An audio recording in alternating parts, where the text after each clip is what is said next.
Lord God, the maker of heaven and earth, we come before you with hearts heavy with concern for those affected by this devastating disaster. Your power is evident in the very forces of nature, and we recognize your hand in this moment of turmoil. We pray for those who have lost loved ones, for comfort to surround them, and for peace to fill their hearts. We pray for those who are injured or displaced, for swift aid to reach them, and for safe shelter to be found. We pray for those who are working tirelessly to provide relief and assistance, for strength to sustain them, for wisdom to guide them, and for protection to surround them. We pray for the restoration of this land, for your healing touch to mend the wounds of nature, and for life to flourish once more. We pray for ourselves, Lord, for strength to face these challenges, for compassion to guide our hearts, and for courage to stand with those who need us. Grant us peace, Lord, amidst the chaos. Grant us hope amidst the uncertainty. Grant us faith to trust in your loving guidance through this difficult time. We offer these prayers in the name of Jesus Christ, our Lord and Savior. Amen. Verse of the day, Romans 12:12. Rejoice in hope. Be patient in tribulation. Be constant in prayer. It reminds us that God is working in our lives, even when things seem difficult, and that there is a brighter future ahead. Hope is not a naive optimism, but a confident expectation grounded in God's promises. It's a choice to focus on God's faithfulness, His love, and His plans for our lives. Be patient in tribulation. This reminds us that life will inevitably bring trials, but we are called to persevere through them with patience and endurance. It's a call to remember that God is with us, even in the midst of suffering, and that He is using these experiences to shape us and strengthen our faith.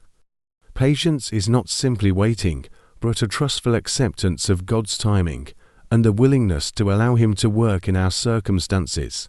Be constant in prayer. This emphasizes the importance of constant communication with God.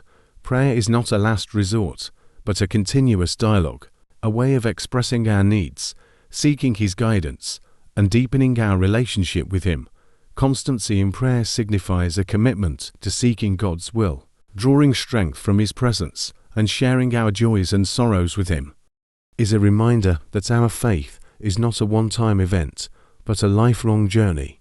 It demands a commitment to joy, patience, and prayer, a dedication to walking with God, even when the path is difficult. May these insights, my child, help you to better understand and apply the message of Romans 12:12 to your life.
Romans 3:23.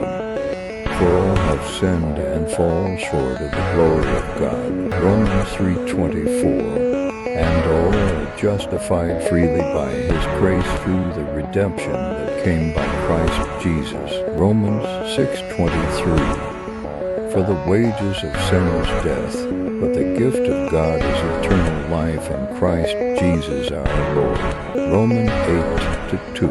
For the law of the Spirit of life in Christ Jesus has set you free from the law of sin and death. Romans 12:2. Do not conform to the pattern of this world, but be transformed by the renewing of your mind. Then you will be able to test and approve what God's will is, his good, pleasing, and perfect will. What does the Bible say about tribulations, trials and hardships that often test our faith? The Bible, our guide through life's journey, speaks extensively about these challenges, offering wisdom, comfort, and a path towards strength and resilience. Let us delve into its pages together, exploring verses that shed light on the nature of tribulations and how we are to face them with faith and hope. Tribulations as a part of life. John 16:33. In this world you will have tribulation, but take heart, I have overcome the world. Jesus himself acknowledged that tribulations are a part of life in this world, but he offers comfort and hope by reminding us that he has overcome the world and its challenges. 2 Corinthians 4:8-9.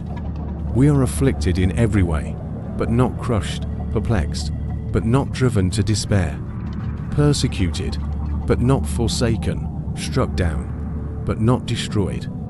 Paul, a man who faced many trials, reminds us that tribulations, while difficult, are not meant to break us, but to refine us and draw us closer to God.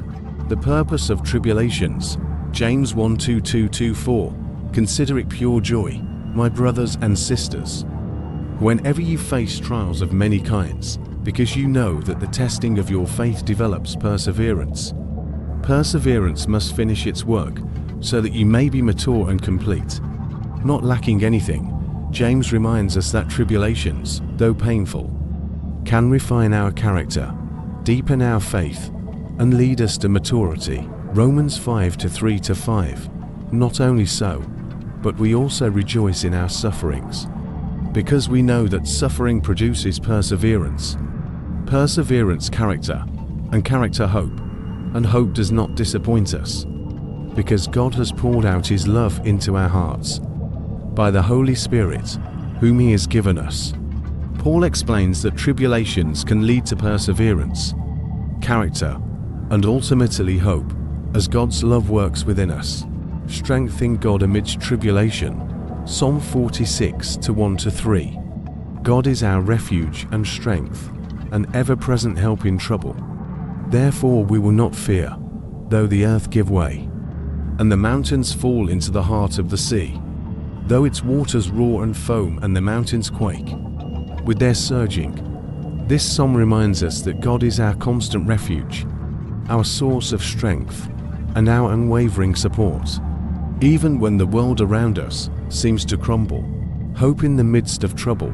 Romans 8:18.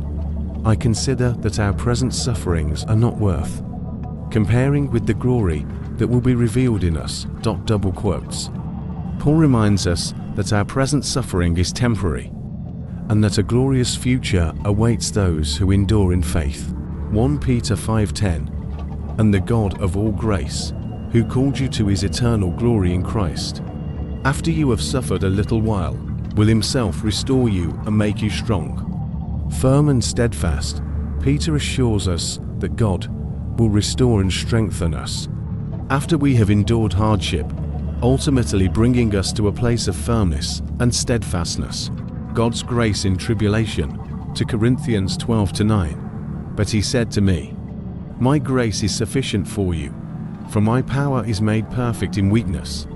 Therefore I will boast all the more gladly about my weaknesses, so that Christ's power may rest on me.